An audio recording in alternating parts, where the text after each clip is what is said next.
పుస్తకాన్ని నాకు పరిచయం చేసి రామ్తా విజ్ఞానం వైపు నన్ను అడుగులు వేసేలా చేసినటువంటి నా గురువు, ధ్యాన గురువు, జగద్గురువు, శాకాహార గురువు, బ్రహ్మర్షి పితామహ పత్రిజీ మహారాజ్ గారికి, రామ్తా విజ్ఞానములోని అనువనువును నాకు నేర్పిస్తూ ఉన్నటువంటి మహా ఉపాధ్యాయుడు మాస్టర్ టీచర్ రామ్తా గారికి నా ఆత్మపూర్వక ప్రణామాలు.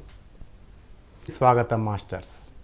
రామ్తా విజ్ఞానానికి సంబంధించిన సమాచారాన్ని మనం అందరం కలిసి పంచుకుంటున్నాం మాస్టర్స్. మనం మొన్నటి ఎపిసోడ్స్ వరకు బ్రెయిన్ గురించి మనం తెలుసుకున్నాము. ఇప్పుడు మన శరీరంలో ఉన్నటువంటి మరికొన్ని అత్యున్నతమైన భాగాలు అయినటువంటి 7 సీల్స్, 7 చక్రాల గురించి రామ్తా మాస్టర్ ఏం చెప్పారో, రామ్తా విజ్ఞానం ఏం చెప్పిందో మనం ఇప్పుడు తెలుసుకుందాం.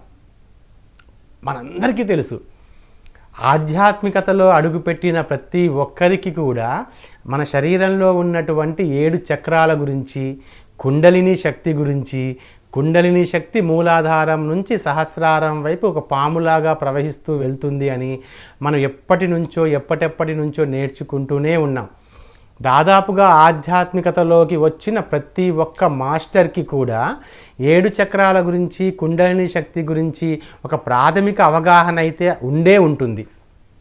అయితే రామ్తా పాయింట్ ఆఫ్ వ్యూలో, ఎందుకంటే అమరత్వాన్ని సిద్ధించుకున్నటువంటి ఒక మాస్టర్ తాను ఎలా చెప్పాడు ఈ చక్రాల గురించి, తన యొక్క పాయింట్ ఆఫ్ వ్యూలో, తన యొక్క విజ్ఞానంలో, రామ్తా విజ్ఞానంలో ఈ సీల్స్ అంటే 7 సీల్స్, 7 చక్రాస్, 7 కాన్షియస్ లెవెల్స్, 7 కాన్షియస్నెస్ లెవెల్స్ అంటే ఏంటో ఇప్పుడు మనం తెలుసుకుందాం మాస్టర్స్. మీరు ఏ ఆధ్యాత్మిక శాస్త్రం చూసుకున్నా కూడా ధ్యాన సాధనాలు అయితే వేరే ఉండొచ్చు, కానీ శరీరంలో ఉన్న చక్రాల గురించి మాత్రం ఏ శాస్త్రమైనా కూడా, ఏ గురువుగారు బోధించినా కూడా అవి 7 ఉంటాయి. ఇప్పుడు చాలామంది 7 చైతన్యస్తుల కంటే పైన ఇంకా చాలా ఉన్నాయి, 12 ఉన్నాయి, 20 ఉన్నాయి అని చెప్పుకుంటూ వస్తున్నారు. నేను వాటి జోలికి పోదలుచుకోలేదు. మన శరీరంలో, మనకి ప్రస్తుతం మన శరీరమే చాలా చాలా ముఖ్యం కాబట్టి మన శరీరంలో స్థితమై ఉన్నటువంటి 7 చక్రాల గురించి మనం ఇప్పుడు తెలుసుకుందాం. కేవలం ప్రస్తుతం మనం మన శరీరం గురించి మనం పూర్తి స్థాయిలో అధ్యయనం చేస్తున్నాం కాబట్టి మన శరీరంలో ఉన్నటువంటి చక్రాల గురించి మనం నేర్చుకుందాము. చక్రాస్ని మనం సీల్స్ అని కూడా అంటాము. సింపుల్ మాస్టర్స్, సీల్ అనేది ఇలా ఉంటుంది అంతే, ఇలా ఎలక్ట్రోమాగ్నెటిక్ వేవ్స్, చాలా సహజం, చాలా సింపుల్. ఇలా ఒక దీర్ఘవృత్తాన్ని క్రాసింగ్లో కనుక ఇలా ఒక దీర్ఘవృత్తాన్ని వేస్తే ఇవే మన చక్రాస్, ఈ షేప్లోనే ఉంటాయి. రామ్తా చూపిస్తారు. 2 దీర్ఘవృత్తాలు ఇలా ఉన్నప్పుడు ఆ రెండిటి కలయిక మధ్యలో ఉన్నటువంటి ఎలక్ట్రోమాగ్నెటిక్ పాయింట్, ఎనర్జీ పాయింట్నే చక్రాసు అంటారు. ప్రతి చక్రా దగ్గర మనం జన్మ తీసుకున్నప్పుడే కొద్ది శక్తిని, కొన్ని చైతన్య స్థితుల్ని మనం ప్రతిష్ఠించుకుంటూ వచ్చాము. అలా ప్రతిష్ఠించుకుంటూ వచ్చినటువంటి చక్రాలలో మొట్టమొదటిది ఇక్కడ మనకి మూలాధార చక్రము ఉంటుంది. అయితే మీరు మూలాధారము అని చదివితే మీకు సరిగా అర్థం కాకపోయినట్టే దాన్ని తిప్పి చదవండి. ఏమంటాం తిప్పి చదివితే? ఆ ధారమూలము, ఎక్కడైతే ఆ ధారణ ఉంటుందో, ఎక్కడైతే పూర్తి జ్ఞానం ఉంటుందో దానికి మూలము. అందుకే ఆ ధారమూలం, మరి మూలాధారం అని పేరు ఎలా పెట్టారో కానీ మనం తిప్పి చదివితే మనకు పూర్తిగా అర్థమవుతుంది. ఆ ధారమూలములోనే సమస్త శక్తి, ఒక డ్రాగన్, పాము కూడా కాదు, స్లంబింగ్ డ్రాగన్ అంటారు రామ్, ఒక నిద్రపోతున్నటువంటి కొండ చిలువ రూపంలో చుట్టలుగా చుట్టుకొని, అంటే షేప్ అలా ఉంటుంది కాబట్టి దాన్ని అలా అప్పట్లో దాన్ని యోగ దృష్టితో చూసినటువంటి యోగీశ్వరులు, ఎంతోమంది మాస్టర్స్ దాన్ని అలా వర్ణించారు. రామ్ కూడా స్లంబింగ్ డ్రాగన్ అంటారు. అందుకే అది ఆ మూలాధారంలో మన వెనక వైపు ఉంటుంది. మూలాధారము మొట్టమొదటి చక్రము, first seal, first level of consciousness. దీన్ని మనం సబ్ కాన్షియస్నెస్ అని కూడా అంటాం మాస్టర్స్. సబ్ కాన్షియస్ బ్రెయిన్ వేరు, సబ్ కాన్షియస్ మైండ్ వేరు, సబ్ కాన్షియస్నెస్ వేరు, చాలా తేడా ఉంది. సబ్ కాన్షియస్నెస్ అంటే సెకండరీ కాన్షియస్నెస్, అంటే మానవుడికి సంబంధించినటువంటి చైతన్యము. అది ఎక్కడ ఉంటుంది? మన రీప్రొడక్టివ్ ఆర్గాన్స్తో కలిసి ఉంటుంది. మన ప్రత్యుత్పత్తి వ్యవస్థ అవయవాలు ఎక్కడైతే ఉంటాయో, నిజంగా మనిషి తనలాంటి మరో మనిషిని ప్రత్యుత్పత్తి మార్గం ద్వారా తయారు చేసుకునేటువంటి ఒక సృష్టి కార్యాన్ని మనం దైవాలుగా ఉండి మన శరీరంలో ప్రవేశపెట్టుకున్నాం. అలా ప్రవేశపెట్టుకున్నాం కాబట్టే అది అత్యంత అమూల్యమైన, సహస్రార ఎంత విలువైనదో మూలాధారము, ఆ ధారమూలము కూడా అంతే విలువైనది.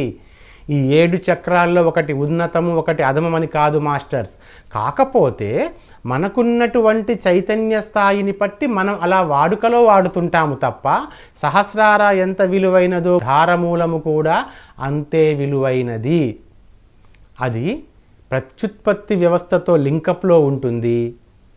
మనిషి మానవుడు అన్న స్థితిలో అక్కడ ఉంటాడు. అది మనకి దేనికి సంబంధించి ఉంటుంది అంటే, అక్కడ ప్రతి దగ్గర మనం ఏం చేసామంటే మాస్టర్స్, కొన్ని చైతన్య స్థాయిల్ని అలా పెట్టుకుంటూ వచ్చాం. ఎవరైతే 1వ చైతన్య స్థితిలో మూలాధారములో కనుక ఉంటారో, ఆ మూలాధార చక్రం అనేది ఆ కామవాంఛకు సంబంధించి, సెక్స్కి సంబంధించి ఉంటుంది అండ్ సర్వైవల్కు సంబంధించి ఉంటుంది. సెక్స్ అండ్ సర్వైవల్ బాగా గుర్తుపెట్టుకోండి. First seal is equal to sex and survival. Sex అంటే అదొక వాంఛ అని కాదు మాస్టర్స్. ప్రత్యుత్పత్తికి అవసరమైనటువంటి మానవ జాతి నిరాఢంకంగా కొనసాగుతూ ఉండడానికి ఏ ప్రత్యుత్పత్తి వ్యవస్థ అయితే మనకు అత్యంత ఆవశ్యకమో, అలాంటి ఉన్నతమైన ప్రత్యుత్పత్తి వ్యవస్థ యొక్క అవయవాలు రీప్రొడక్షన్ ఆర్గాన్స్ అంటాం మనం ఇంగ్లీష్లో. ఆ రీప్రొడక్షన్ ఆర్గాన్స్ ఉన్న స్థలంలో ఉంటుంది మూలాధారం అనేది. ఇది సర్వైవల్కు సంబంధించినటువంటి లెవెల్ ఆఫ్ కాన్షియస్నెస్లో ఉంటుంది. కాన్షియస్నెస్ అంతా ఒకటే ఉంటుంది. ఉన్న కాన్షియస్నెస్లో నువ్వు ఎంత తీసుకుంటున్నావన్న దాని మీద నీ కాన్షియస్నెస్ ఆధారపడి ఉంటుంది. విశ్వ చైతన్యం అంతా మనలోనే ఉంటుంది మాస్టర్స్. దాంట్లోంచి నువ్వు ఎంత తీసుకుంటున్నావన్నది నీకుంటుంది. ఒక మహాసముద్రం ఉంది. నువ్వు చిన్న ఉగ్గు గిన్నె తీసుకెళ్ళావనుకో, చిన్న ఉగ్గు గిన్నెలో మాత్రమే నీళ్లు తీసుకొని రాగలవు. ఒక గ్లాస్ తీసుకెళ్ళావనుకో, దానికంటే ఎక్కువ వాటర్ తీసుకురాగలవు. ఒక బిందె తీసుకెళ్ళావనుకో, ఇంకొంచెం ఎక్కువ నీరు తీసుకొని రాగలవు. అలాగే సముద్రమంతటి విశ్వ చైతన్యం ఉంటుంది. ఆ విశ్వ చైతన్యంలో నువ్వు ఎంత గ్రహిస్తావు, నీ బ్రెయిన్తో, నీ మైండ్తో, నీ ఇంటెలిజెన్స్తో నువ్వెంత గ్రహిస్తున్నావు అన్నదాని మీదే నీ చైతన్య పరిధి ఉంటుంది. కానీ ప్రతి మనిషిలో కూడా విశ్వ చైతన్యం ఒకేలాగా ఉంటుంది. విశ్వశక్తి కూడా ఒకేలాగానే ఉంటుంది. నీ థింకింగ్ ప్యాటర్న్ని బట్టి, నీ ఆలోచన సంవిధానాన్ని బట్టి నువ్వు ఎంత గ్రహిస్తున్నావో దాని నుంచి అంతగానే నువ్వు మారతావు. అంత చైతన్యంతోనే నువ్వు ఉంటావు. నువ్వు మూలాధార స్థితిలో ఉన్నావు అని చెప్పడానికి నీ సర్వైవల్ కాన్షియస్నెస్ ఉంటుంది అక్కడ. సర్వైవల్ అంటే ఏంటి? ఎలాగోలా బతికేస్తే చాలు, ఎలాగైనా బతికేస్తే చాలు. ఏం చేసైనా నేను బతికి ఉండాలి. దొంగతనాలు చేసైనా, దోపిడీలు చేసైనా, నాతో నేను రాజీ పడైనా, వేరే వాళ్ళని మోసం చేసైనా, ఏం చేసినా సర్వైవల్నెస్ అంటాం. ఏం చేసినా బతికుండాలంతే. ఇక్కడ నేను బ్రతికుండాలి, సర్వైవల్. నేను అలా జీవించి ఉండాలి. ఎలా జీవించినా పర్లేదు, అడుక్కు తింటూ అయినా జీవించినా పర్లేదు, ఎలా జీవించినా పర్లేదు, కానీ ఎలాగో ఒకలా బతికేస్తే చాలు.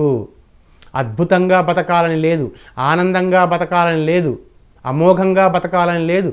ఎలాగోలా బతికేస్తే చాలు. అమ్మయ్య ఈరోజు గడిచిపోతే చాలు, ఈరోజు గడిచిపోయింది అమ్మయ్య నాకు అన్నటువంటి చైతన్య పరిధిలో 1వ చక్రం ఉంటుంది. ఫస్ట్ సీల్ ఉంటుంది. ఫస్ట్ లెవెల్ ఆఫ్ కాన్షియస్నెస్ ఉంటుంది. ప్రతి తలానికి ఒక పౌనపుణ్యం ఉంటుంది మాస్టర్స్. మనకి సూర్యుడి నుంచి వచ్చే ఆ కిరణాలలో ఎలాగైతే రకరకాల పౌనపుణ్యాలు ఉంటాయో, మీకు కాంతి కిరణాలన్నీ ఒకేలాగా కనిపిస్తూ ఉండొచ్చు.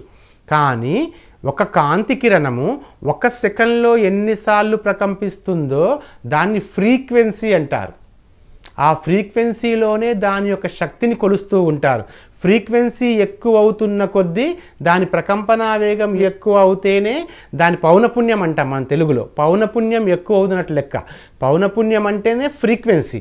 కొన్ని పదాలు ఇంగ్లీష్లో హాయిగా ఉంటాయి, అది వెంటనే మనకు అర్థమైపోతాయి మన సబ్కాన్షియస్ బ్రెయిన్కి. కాబట్టి కొన్ని ఇంగ్లీష్ వాడతాను మాస్టర్స్ నేను. ఆ ఫ్రీక్వెన్సీస్ అంటూ ఉంటాయి, రకరకాల ఫ్రీక్వెన్సీస్ ఉంటాయి. మన 7 చక్రాలు కూడా 7 రకాల ఫ్రీక్వెన్సీస్లో ఉంటాయి. మన మూలాధారము హెర్ట్జియన్ బ్యాండ్ ఫ్రీక్వెన్సీలో ఉంటుంది. హెర్ట్జియన్ బ్యాండ్ ఫ్రీక్వెన్సీ అంటే ఫ్రీక్వెన్సీ యొక్క పౌనపుణ్యంలో అత్యంత తక్కువ పౌనపుణ్యం కలది హెర్ట్జియన్ బ్యాండ్ ఫ్రీక్వెన్సీలో ఉంటుంది. బ్యాండ్స్ అంటే కూడా ఏం లేవు, ఒక ఎనర్జీ ఉన్నటువంటి ఆ తలాలని మనం బ్యాండ్స్ అంటుంటాము. మీకు అది అంత కన్ఫ్యూజ్ అవసరం లేదు. హెర్ట్జియన్ ఫ్రీక్వెన్సీలో ఉంటుంది. దాని యొక్క లక్షణం ఏంటంటే, దాని యొక్క చైతన్యం యొక్క పరిధి ఏంటంటే, ఎలాగోలా బతికేస్తే చాలు, సర్వైవల్నెస్. ఎక్కడ ఉంటుంది? రీప్రొడక్టివ్ ఆర్గాన్స్ దగ్గర ఉంటుంది. ఓకేనా మాస్టర్స్? ఇది మొట్టమొదటి. కింది నుంచి మనం పైకి వస్తాం కాబట్టి మూలాధారానికి సంబంధించినటువంటి జ్ఞానపు సమాచారం. కొద్దిగా పైకి వస్తే మనకి ఏముంటుంది? స్వాధిష్టానం, స్వాధిష్టాన చక్రం అంటుంటాము. సెకండ్ సీల్, సెకండ్ చక్ర, second level of consciousness. A consciousness? Second level of consciousness. ఈ కాన్షియస్నెస్ మనకి అబ్డామిన్ కంటే కింద ఉంటుంది. రీప్రొడక్టివ్ ఆర్గాన్స్కి మన నాభి ప్రాంతానికి మధ్యలో ఉంటుంది, అబ్డామిన్ దగ్గర ఉంటుంది. దీనికి సంబంధించిన ఫ్రీక్వెన్సీ వచ్చేసేసి ఇన్ఫ్రారెడ్ ఫ్రీక్వెన్సీ, ఐఆర్ ఫ్రీక్వెన్సీ అంటాం మనం. అంటే ఇంకొంచెం ఎక్కువ కాంతి కిరణం, ఇంకొంచెం ఎక్కువ పౌనపుణ్యంతోగా చలిస్తూ ఉంటుంది. ఇది ఇన్ఫ్రారెడ్ ఫ్రీక్వెన్సీలో ఉంటుంది. దీని చైతన్యాన్ని మనం సోషల్ కాన్షియస్నెస్ అంటాము. సమాజంతో ఇక్కడ మనం ఎక్కువగా ప్రభావితం కావడం ప్రారంభిస్తాము. సర్వైవల్నెస్లో కూడా ప్రభావితం అవుతాం సమాజంతో, కానీ అది ఇంకా lower consciousness, lower secondary consciousness. ఇక్కడ వచ్చేసేసి నాభికి ప్రత్యుత్పత్తి అవయవాలకి మధ్యలో ఉంటుంది, అబ్డామిన్ కింద ఉంటుంది. సోషల్ కాన్షియస్నెస్ ఉంటుంది అక్కడ. ఇక్కడ సమాజంతో పూర్తిగా లీనమవుతాము. దీనికి సంబంధించిన లక్షణాలు పెయిన్ అండ్ సఫరింగ్ రాసుకోండి. Second seal is equal to the pain and suffering. బాధపడడం, దుఃఖించడం. ఈ సీల్లో ఉన్నవారు ఎప్పుడు కూడా బాధలోనే మునిగి తేలుతూ ఉంటారు, ఎప్పుడు దుఃఖిస్తూనే ఉంటారు. వీళ్ళకి నష్టాలు, కష్టాలు, ఇబ్బందులు ఎప్పుడు వస్తూనే ఉంటాయి. ఈ ప్లేన్లో ఉన్నవారు, అంటే ఈ ప్లేన్ యొక్క చైతన్య పరిధిలో ఉన్నవారికి, ఈ చైతన్యపు సర్కిల్లో ఉన్నవారికి, అంటే ఇంత మాత్రం చైతన్యాన్నే స్వీకరించిన వారికి, ఓన్లీ ఐఆర్ రెడ్ ఇన్ఫ్రారెడ్ ఫ్రీక్వెన్సీని మాత్రమే స్వీకరించిన వారికి ఎప్పుడు పెయిన్ అండ్ సఫరింగే. ఎప్పుడు దుఃఖపూరితులై ఉంటారు, ఎప్పుడు బాధపడుతూనే ఉంటారు, ఎప్పుడు దుఃఖాలు, బాధలు. సంతోషం అనేది అసలు ఉండనే ఉండదు. ఎందుకంత దుఃఖంతో ఉంటారు, ఎందుకంత బాధతో ఉంటారు? సమాజం దాన్ని గుర్తించలేదుగా అని చెప్పి ఆ దుఃఖంతో ఉంటారు. సమాజం నాకు ఏమీ ఇవ్వలేదు అని చెప్పి మొత్తం సోషల్ కాన్షియస్నెస్ మాస్టర్స్ తమ కుటుంబంతో కూడా బాధ దుఃఖంలో ఉంటారు, సమాజంతో కూడా బాధతో దుఃఖంలో ఉంటారు. ఎటు చూసినా కూడా వీళ్ళ చైతన్య పరిధిలో పెయిన్ అండ్ సఫరింగ్ తప్ప ఇంకొకటి ఉండనే ఉండదు. జాయ్ ఉండదు, ఆనందం ఉండదు, లవ్ ఉండదు, ఏమీ ఉండవు. వీళ్ళ చైతన్య పరిధిలో ఏమీ ఉండవు, కేవలం పెయిన్ అండ్ సఫరింగ్ మాత్రమే ఉంటాయి. ఇది ఇన్ఫ్రారెడ్ ఫ్రీక్వెన్సీలో ఉంటుంది. ఓకే, ఇన్ఫ్రారెడ్ ఫ్రీక్వెన్సీలో ఉంటుంది, పెయిన్ అండ్ సఫరింగ్తో ఉంటుంది. 2 విషయాలు గుర్తుపెట్టుకోండి. ఆ తర్వాత కొద్దిగా మనం పైకి వస్తే మన నాభి ప్రాంతంలో మణిపూరక చక్రం ఉంటుంది. ఏ చక్రం ఉంటుంది? మణిపూరక చక్రం ఉంటుంది. ఈ మణిపూరక చక్రం యొక్క ఫ్రీక్వెన్సీ అనేది మన విజిబుల్ లైట్ ఫ్రీక్వెన్సీ.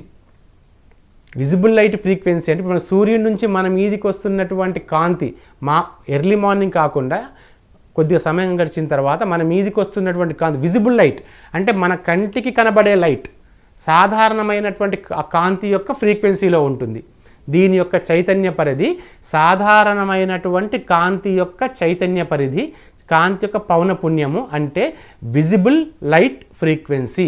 ఇంకా థర్డ్ సోల్ గుర్తుపెట్టుకోండి, థర్డ్ సీల్ అనేది విజిబుల్ లైట్ ఫ్రీక్వెన్సీలో ఉంటుంది.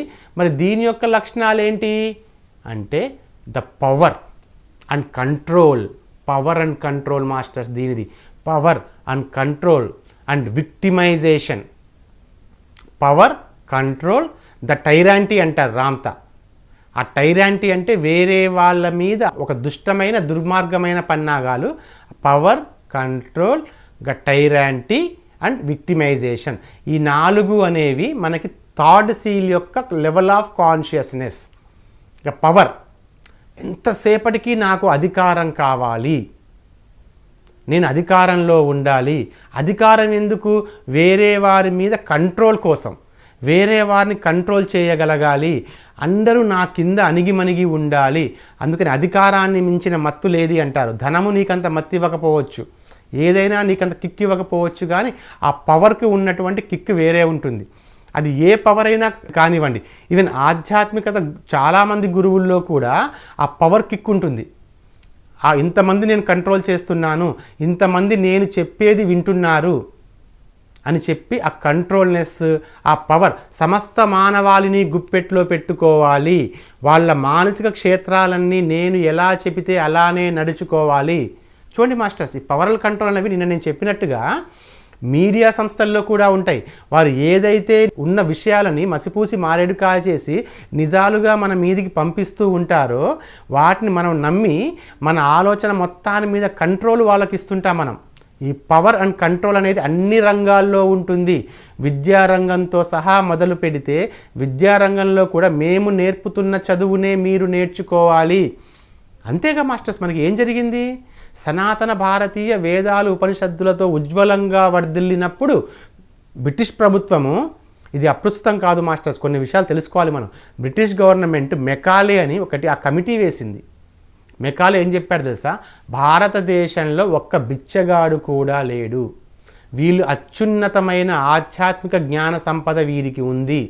మనం వీరిని మన కంట్రోల్లో తీసుకోవాలంటే ఫస్ట్ వీళ్ళ దగ్గర ఏమీ లేదు అని మనం ప్రూఫ్ చేయగలగాలి. ఆ సంపద మొత్తాన్ని వీళ్ళ దగ్గర నుంచి మనం దూరం చేయాలి, మన విద్యని వీళ్ళకు నేర్పించాలి. అప్పుడే వీరు మనకి బానిసలుగా మారగలరు అని చెప్పి ఎన్నో ఎన్నో ఎన్నో అద్భుతమైన విలువైన గ్రంథాలు ఉన్నటువంటి గ్రంథాలయాలు కూడా నాశనం చేశారు వాళ్ళు. ఒక పద్ధతి ప్రకారంగా మన ఆత్మజ్ఞానాన్ని, మన ఆధ్యాత్మిక జ్ఞానాన్ని, మన సనాతన ఆత్మజ్ఞాన వారసత్వ సంపదను మనకి దక్కకుండా చేసి మనల్ని అలా కంట్రోల్లో ఉంచుకున్నారు. పవర్ అండ్ కంట్రోల్ ఇది మణిపూరక చక్రానికి సంబంధించినటువంటి లక్షణము. అండ్ ఇంకోటి ఏంటి, ఇంకా దోచుకోవడం కూడా దీంట్లోనే ఉంటుంది. వ్యాపారం పేరుతో దోచుకోవడం. నువ్వు వ్యాపారం చేస్తున్నావు, నువ్వు లాభం సంపాదించవచ్చు, అది ప్రకృతి సహజం, దానిలో తప్పు లేదు. కానీ దోచుకోవడం, ఇంకా టైరాంట్స్ అంటారు రామ్తా, దోచుకోవడం, నీ దగ్గర ఉన్న సంపదని మొత్తం దోచుకోవడం, నిన్ను వాళ్ళ ముందు బిచ్చమెత్తుకునేలా ప్రతి చిన్న చిన్న అవసరానికి నువ్వు వాళ్ళ వైపు చేతులు చాచేలా చేయడం, ఆ టైరానిజం కూడా దీంట్లోనే ఉంటుంది. చూడండి, సోషల్ కాన్షియస్నెస్ హయ్యర్గా మారిపోయిందన్నమాట ఇక్కడ అసలు టోటల్గా. అయితే ఇక్కడ కాన్షియస్ అవేర్నెస్ ఉంటుంది మాస్టర్స్. మళ్ళీ ఇక్కడ కాన్షియస్ అవేర్నెస్ ఉంటుంది కాబట్టి వాళ్ళు ఇది చేయగలుగుతున్నారు. చైతన్యం యొక్క ఎరుక ఉంటుంది ఇక్కడ. ఫస్ట్దేమో సెకండరీ కాన్షియస్నెస్, రెండోదేమో గ్రూప్ కాన్షియస్నెస్, మూడోదేమో కాన్షియస్ అవేర్నెస్. నీ యొక్క చైతన్యం మీద నీకు ఎరుక ఉంటుంది. ఆ ఎరుకతోటే నువ్వు ఏం చేస్తావు? అందరినీ కంట్రోల్ చేయడం స్టార్ట్ చేస్తావు, అందరి మీద అధికారం చెలాయించడం స్టార్ట్ చేస్తావు, అందరినీ దోచుకోవడం స్టార్ట్ చేస్తావు. ఇంకోటి ఏంటి? విక్టిమైజేషన్. ఒక్కొక్కసారి ఈ ప్రయత్నాల్లో భాగంగా బలిపశువుగా కూడా మారుతుంటావు. వేరే వాళ్ళని బలిపశువును చేస్తుంటావు, వేరే వాళ్ళని విక్టిమ్గా మారుస్తుంటావు, లేదా నీ అంతట నువ్వే విక్టిమ్గా మారుతుంటావు. ఎక్కువగా వేరే వాళ్ళని విక్టిమ్గా చేస్తుంటావు. సెకండ్ సీల్లో ఉన్నప్పుడు నువ్వు విక్టిమ్గా మారుతూ ఉండొచ్చు ఎక్కువ ఆ చైతన్య పరిధి. చూడండి, ఈ 3 సీల్స్ అన్నమాట.